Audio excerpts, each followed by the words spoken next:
नमस्कार जय जगन्नाथ आपण मानक मो चैनल रो अनेक अनेक अभिनंदन। भागवत कथा परीक्षित महाराज को श्रीकृष्ण का जन्म कथा किए शुणाई। परीक्षित महाराज सुखदेव को कहले, हे महात्मा, मु आपण श्रीमुखर हरिकथा श्रवण करी अमृत पान करुछि। मु अनशन करिछि, जलपान मध्य करि नाही, किंतु मते क्षुधा पिपासार अभावजनित कष्ट बाधु नाही।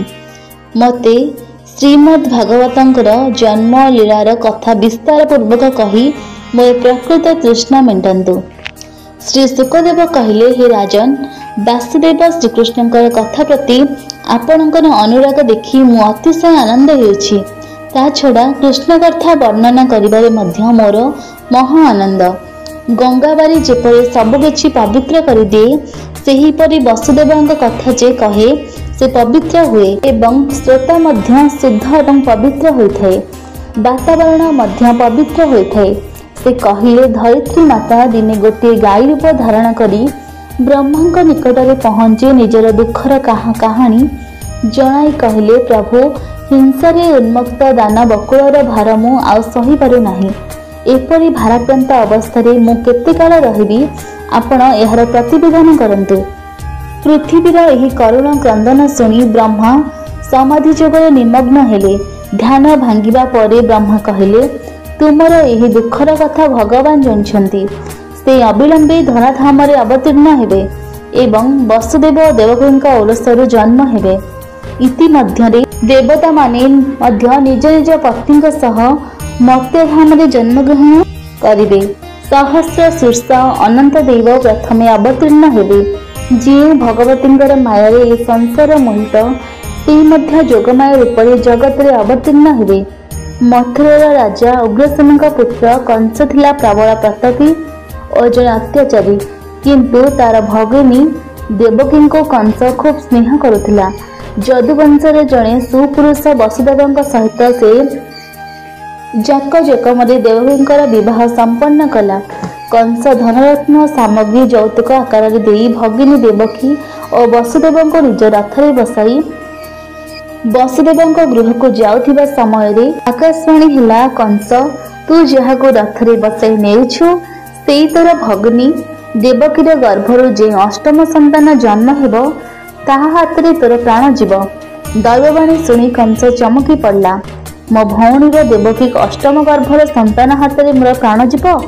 ना ना, ता होई परिबो नाही। मु मोर भौणी को हत्या करदेवी, ना तार पुत्र जन्म हेबो, ना मते मारिबो। निजर सान भौणी प्रति रहिथिबा स्नेह ममता घड़िके लोप पाई जायथिला। कंस रथ चालना बंद करी देवकीर केश को धरी खड्गरे तार मुंड काटी देवाक उद्यत होइथिबा समय वसुदेव कंसर हाथ को धरी पकाई कहले, निज भग्नी को हत्या करी तुमे काहेकि नारी हत्या पाप अर्जन करिवो? मु कथा देउछि, देवकीर गर्भजात संतान गुड़िक तुमरी हाथ में अर्पण करदेवी। तुमर जहा इच्छा ताहा करिवो। वसुदेवଙ୍କ कथा शुणी कंसर क्रोध प्रशमित हेला। एहा फल से निजको निरापद मणि भग्नी को बध करबा कार्यरु क्षांत रहिला, किंतु से भौणी और तार पति वसुदेव को फेराई आनी बंदीशाला भर्ती करदेला। निज पिता राजा उग्रसेन काले झील जुआई को कारागार मुकुलाई नहीं आसबे, यही आशंका से पिता उग्रसेन को मध्य कारागार में बंदी कर रखिले।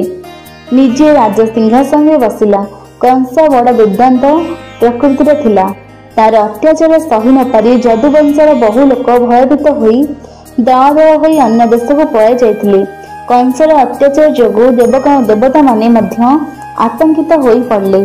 कालक्रमे देवकींक गर्भरु गोटिए पर गोटिए संतान जन्म हेउथिले एवं कंस सबु शिशु को हत्या करुथिला। देवकींक सप्तम गर्भरे थिबा भ्रूण को हरण करी नेई गोपपुर रे रोहिणींक गर्भरे स्थापन करिबाकु श्री भगवान जोगमाया को आदेश देइथिले एवं नंदराजंक पत्नी जशोदांक कन्या रूपे निजे जन्म हेबा पई मध्य कहिथिले। रोहिणींक गर्भरे प्रथमे बलराम जन्म हेले। रोहिणी थिले नंदराजंकर अन्यतम पत्नी। एहा परे देवकींकर अष्टम गर्भरु कंसर कारागार मध्यरे एक मंगलमय मुहूर्त भगवान श्रीकृष्ण भूमिष्ठ हेले। ଦେବକୀ ଓ ବସୁଦେବ ଦେଖିଲେ କାରାଗାରର ବୃଦ୍ଧ ପ୍ରକୋଷ୍ଠକୁ ଉଜ୍ଜ୍ୱଳ ଆଲୋକରେ ଉଦ୍ଭାସିତ କରି ସେମାନଙ୍କ ସମ୍ମୁଖରେ ସ୍ୱୟଂ ବିଷ୍ଣୁ ଶଙ୍ଖ ଚକ୍ର ଗଦା ପଦ୍ମ ଧରି ବିରାଜମାନ ହୋଇଛନ୍ତି। ଉଭୟ ସ୍ୱାମୀ ସ୍ତ୍ରୀ ପ୍ରଣିପାତ କରି ନାନା ସ୍ତବସ୍ତୁତି କଲେ। ଭଗବାନ ସେମାନଙ୍କ ସ୍ତବରେ ସନ୍ତୁଷ୍ଟ ହୋଇ କହିଲେ, ତୁମ ଦୁହିଁଙ୍କୁ ପୂର୍ବଜନ୍ମରେ ମୁଁ କଥା ଦେଇଥିଲି ତୁମର ପୁତ୍ର ରୂପେ ଜନ୍ମ ହେବି ବୋଲି। ତେଣୁ ଏହି ଜନ୍ମରେ ତୁମେ ମୋତେ ପୁତ୍ର ରୂପେ ପାଇଲ। ମୋତେ ବ୍ରହ୍ମ ଭାବି ହେଉ ବା ପୁତ୍ର ଭାବି ହେଉ ଚିନ୍ତା କଲେ ପରମ ଗତି ପ୍ରାପ୍ତ ହେବ। ଏହି ଜନ୍ମରେ ମୋର ନାମ ହେବ କୃଷ୍ଣ। ମୋତେ ତୁରନ୍ତ ନେଇ ଗୋପପୁରରେ ନନ୍ଦରାଜଙ୍କ ଗୃହରେ ଯଶୋଦାଙ୍କ କୋଳରେ ଛାଡ଼ି ଦେଇ ଆସ। ତାଙ୍କ କୋଳରୁ ସଦ୍ୟଜାତ କନ୍ୟାକୁ ନେଇ ଆସି ଏଠାରେ ରଖ। ଏହା କହି ଭଗବାନ ବିଷ୍ଣୁ ଅଦୃଶ୍ୟ ହେଲେ।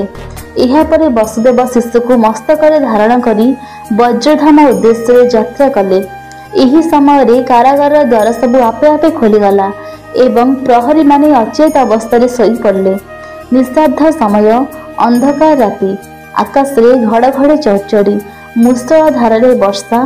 ବସୁଦେବ କୃଷ୍ଣଙ୍କୁ ମଥାରେ ଧରି ଚାଲିଛନ୍ତି।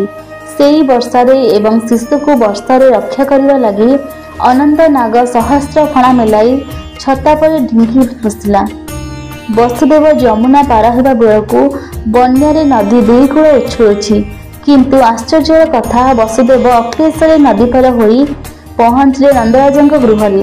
ସେ ଦେଖିଲେ ଯଶୋଦାଙ୍କ କୋଳରେ ଏକ ସଦ୍ୟଜାତ କନ୍ୟା ଶୋଇଛି। ସେ ଯଶୋଦାଙ୍କ କୋଳରେ ଶିଶୁ ରୂପୀ ଶ୍ରୀକୃଷ୍ଣଙ୍କୁ ଶୁଆଇ ଦେଇ କନ୍ୟା ରୂପେ ଜନ୍ମିଥିବା ଯୋଗମାୟାଙ୍କୁ ଧରି କଂସର କାରାଗାର ମଧ୍ୟରୁ ସେହି ଅନ୍ଧକାର ରାତିରେ ଫେରି ଆସିଲେ। ଏତେ ଘଟଣା ଘଟିଯିବା ପରେ ଅଥଚ ରକ୍ଷାମାନେ କେହି କିଛି ଜାଣିପାରିଲେ ନାହିଁ। ମାୟାର ପ୍ରଭାବରେ ସମସ୍ତେ ନିଦରେ ଢଳେଇ ପଡ଼ିଥିଲେ। ବସୁଦେବ କନ୍ୟାଟିକୁ ଆଣି ଦେବକୀଙ୍କ କୋଳରେ ରଖିଥିଲେ। ଶିଶୁଟିର କାନ୍ଦ ଶୁଣିପାରି ରକ୍ଷୀମାନେ ନିଦରୁ ଉଠି ପଡ଼ି କଂସରାଜଙ୍କୁ ଖବର ଦେଲେ।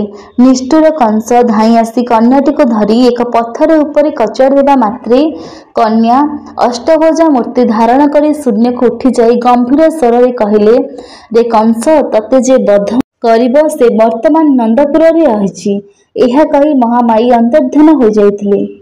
ଓಂ ନମୋ ଭଗବତେ ବାସୁଦେବାୟ।